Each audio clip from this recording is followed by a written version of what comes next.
2 time खाना मिल जाता था ना, बहुत बड़ी बात है। मतलब इट्स लाइक दिन बन गया। तो उस टाइम पे डाँट भी पड़ती थी, इवन पिटाई भी हुई है, ना कि किसी सब्जेक्ट में कम मार्क्स लाने के लिए, इसलिए क्योंकि मेरे पास किताबें नहीं होती थी। बहुत सारे लोग मेरे पापा जी के पास मेरी मम्मी से बोलते थे, क्या लड़की को बाहर भेजने वाले हो? क्या करेगी? ये जब शादी हो जाएगी तुम्हारे किस काम की आने वाली है? अंग्रेजी में बात करो बिना डरे बिना शर्माए। डाउनलोड जोश टॉक्स इंग्लिश स्पीकिंग ऐप। ये बात है 2013 की। हम पूरा स्कूल एमपी थिएटर में बैठा था, कोई गेस्ट भी आ रखे थे, प्रिंसिपल वाइस प्रिंसिपल सब। एंड मेरी टीचर स्टेज पे थी, वो होस्ट कर रही थी उस इवेंट को, और उन्होंने अब्रप्टली मेरा नाम लिया और आकर के बोला कि tell everyone what are the values of Mahatma Gandhi which are existing right now in the society.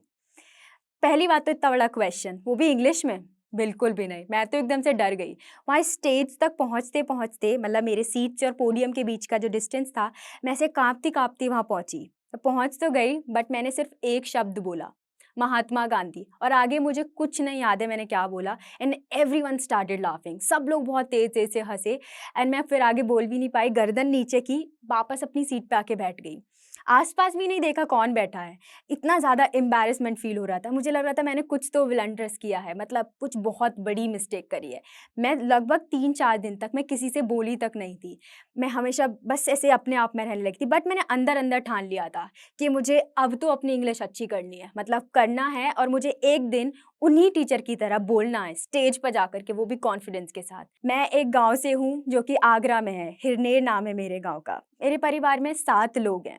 मेरे पापा जी सिर्फ अकेले कमाने वाले थे। ये है मेरे घर की पिक्चर।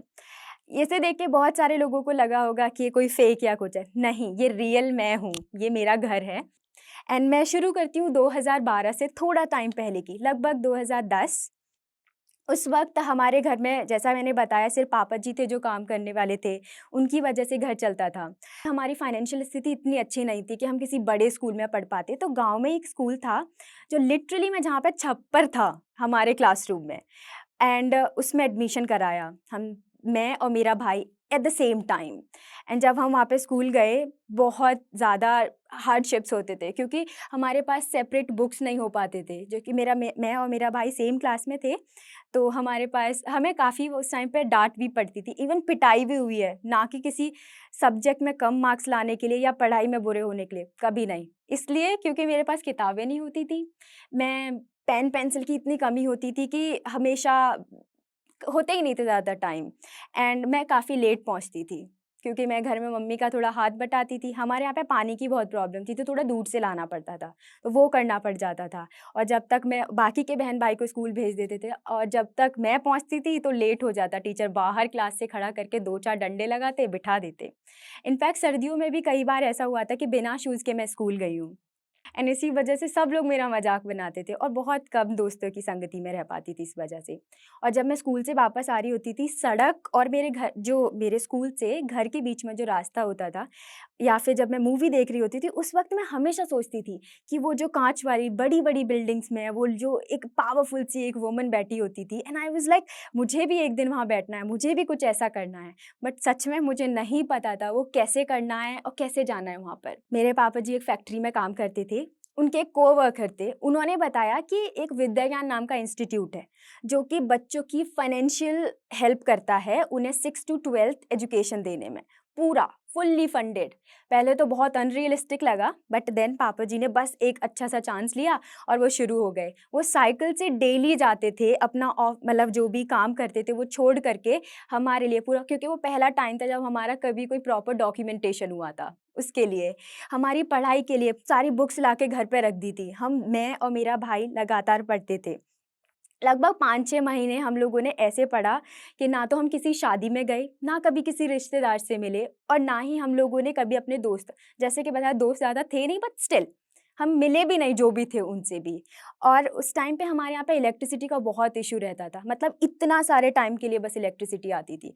तो हम रात को पढ़ना होता था, दिन में घर पे काम भी होते थे, और हमारा छोटा-सा खेत भी है, तो हम खेत में भी काम करना होता था। तो थोड़ा बहुत मम्मी के साथ हेल्प करा देते थे। एंड तो हम लोग रात में मिट्टी के तेल के दिए से भी पढ़े हैं, बट अभी वो बहुत अनरियलिस्टिक भी लगेगा, बिकॉज़ आजकल तो हमारे यहाँ पे भी काफ़ी इलेक्ट्रिसिटी है, बट उस वक़्त ऐसा था। एंड फाइनली वो 5-6 महीने के हार्ड वर्क के बाद हम लोगों का पहला जो डिस्ट्रिक्ट लेवल का टेस्ट था विद्या ज्ञान का वो क्लियर हो गया। फिर स्टेट लेवल भी क्लियर हो गया। फाइनली इंटरव्यू की तैयारी कर रहे थे हम लोग जो कैंपस में होने वाला था। और उस वक्त बहुत सारे लोग मेरे पापा जी के पास मेरी मम्मी से बोलते थे, क्या लड़की को बाहर भेजने वाले हो? क्या करेगी ये, जब शादी हो जाएगी तुम्हारे किस काम की आने वाली है? अरे बाहर जाते ही ना बिगड़ जाएगी। बट मेरे परिवार वाले एक चीज़ में बहुत सही थे, उन्होंने कभी भी उन बातों को हम तक नहीं पहुँचने दिया। ये मुझे आज पता है क्योंकि मम्मी कभी-कभी ऐसे फ्लो में, बहाव में बह जाती हैं तो बता देती हैं।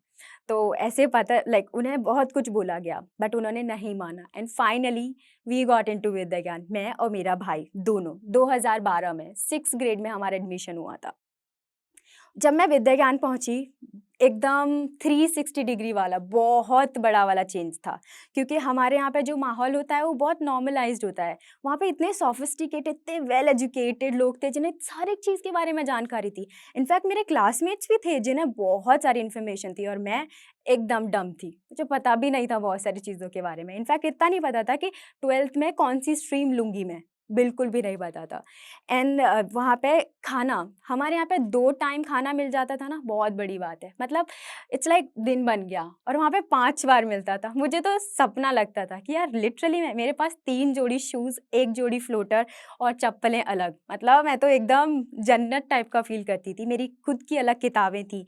एंड मेरा बचपन में एक सपना था, बहुत बड़ा लगता था मुझे उस वक़्त कि मेरा खुद का एक बैग हो, ज्योमेट्री बॉक्स हो और मैं स्कूल जाऊँ बस से। जो विद्या ज्ञान में होगा, बट हाँ ऑफ कोर्स बस से हम जाते थे बट बारिश के वक़्त जब हॉस्टल से स्कूल तक के बीच में, तो वो भी कंप्लीट हो गया। मेरे स्कूल में एक टीचर थी जो बहुत अच्छी अंग्रेज़ी बोलती थी।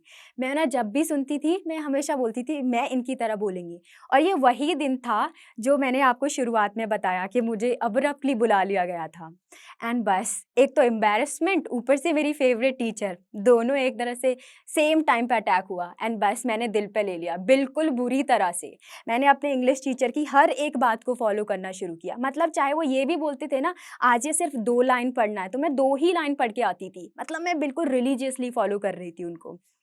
मैं डेली डायरी एंट्री करती थी। मेरे पास कुछ इतना हैपनिंग भी नहीं होता था तो बट मैं अपना सुबह से उठ के रात तक सोने तक का पूरा रूटीन डिस्क्राइब कर देती थी कि मैंने आज सुबह से शाम तक क्या किया।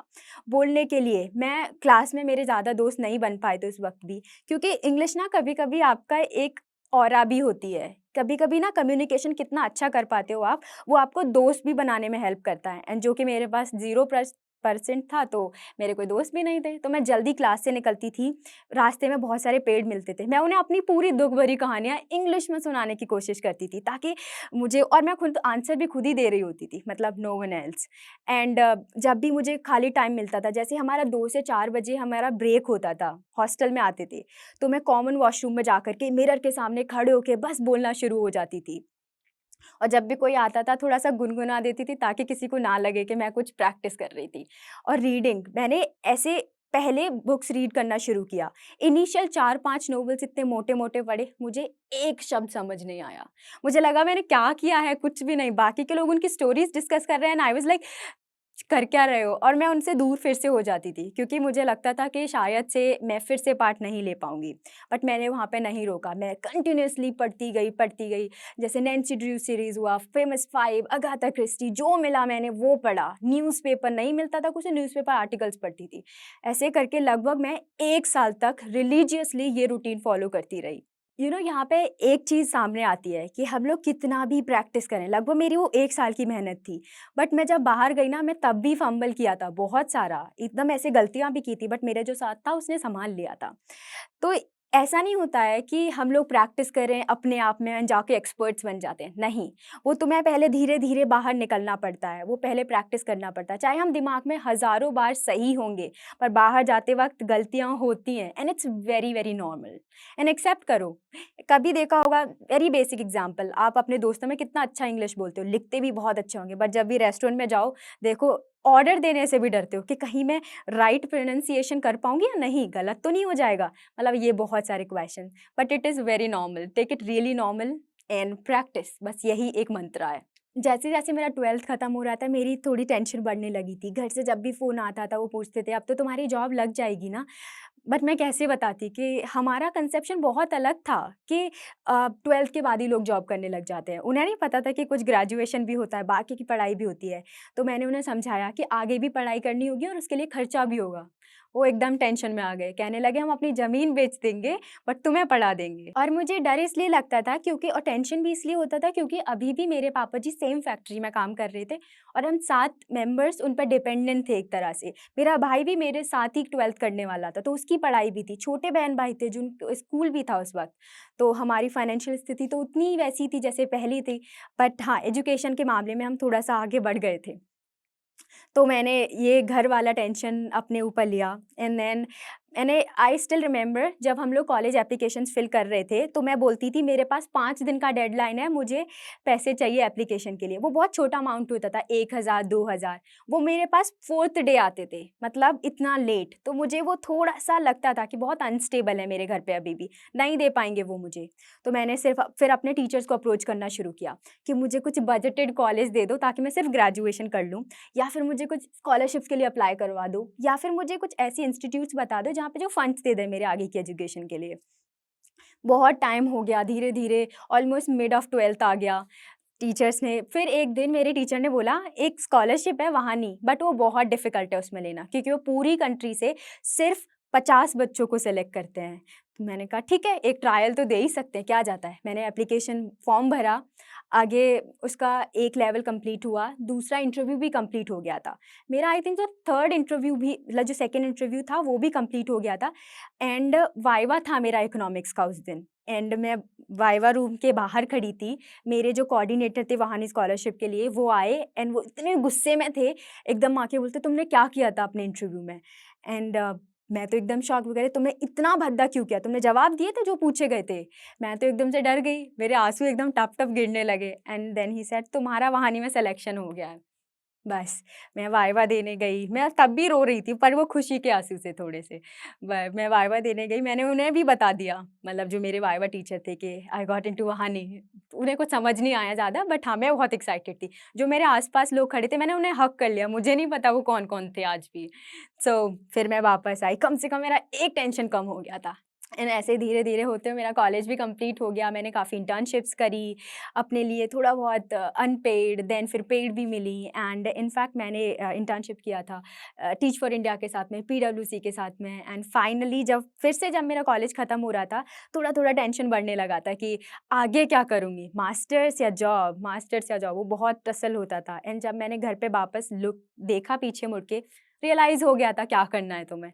भाई अभी कॉलेज में है, 2 बहन-भाई अभी पढ़ने के लिए थे, तो फिर बस जॉब एप्लीकेशन के लिए ही जाना था, तो मैं प्लेसमेंट्स में बैठ गई। अभी मैं ईएनवाई के साथ में एक एनालिस्ट के तौर पे काम कर रही हूँ एंड मेरा जो ऑफ़िस है वो 9th फ्लोर पे है एंड जब भी मैं उसकी खिड़की से बाहर देखती हूँ ना, मुझे सेम सीन याद आता है। जब मैं अपने स्कूल से वापस आ रही होती थी और मैं सोचती थी या मूवीज़ में देखती थी, वो एक पावरफुल वुमन, वो अपनी चेयर पे बैठी हुई, सूट-वूट में अपने एकदम ऑफ़िस में, काँच की बड़ी-बड़ी buildings and I am in one of them आज। आज भी अगर मैं इतने ईवाई जैसे बड़े कॉर्पोरेट में सर्वाइव कर पा रही हूँ या फिर गुड़गाँव या दिल्ली जैसे बड़े शहर में, तो एक रीज़न मेरा इंग्लिश कम्युनिकेशन भी है। अभी कुछ वक़्त पहले की बात है, हार्डली 1 हफ़्ते पहले की, मेरी एक टीचर से बात हुई थी, स्कूल टीचर थी वो बेसिकली मेरी। एंड उनसे बात करते-करते जब मैं फ़ोन रख रही थी, तो उन्होंने बोला कि I am very proud of you my girl. मुझे बहुत अच्छा लगता है कि तुम इतना अच्छे से डेवलप हुई हो, कितना कॉन्फिडेंट है तुम्हारे अंदर, तुम इतनी फ्लुएंट हो इंग्लिश में।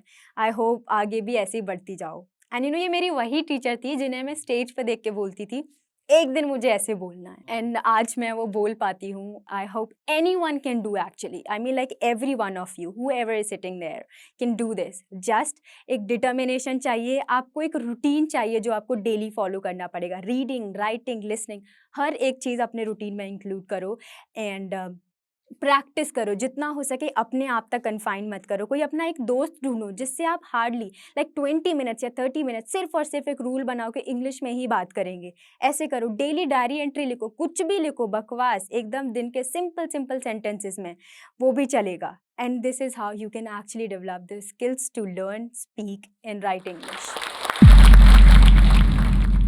It is said that when you educate a woman, you educate an entire generation. नारी सशक्तिकरण पर ये पंक्तियाँ हमारे दिल को जोश और हिम्मत से भर देती है। ऐसी ही हिम्मत भरी कहानी अभी हमने सुनी जोश टॉक्स पर और हमें उससे काफ़ी प्रेरणा भी मिली। ऐसी ही कहानी है लक्ष्मी जी की, जिन्होंने CS करके बड़े शहर में वो आए जॉब का सपना लेके, पर उन्हें यहाँ जॉब नहीं मिल पाई।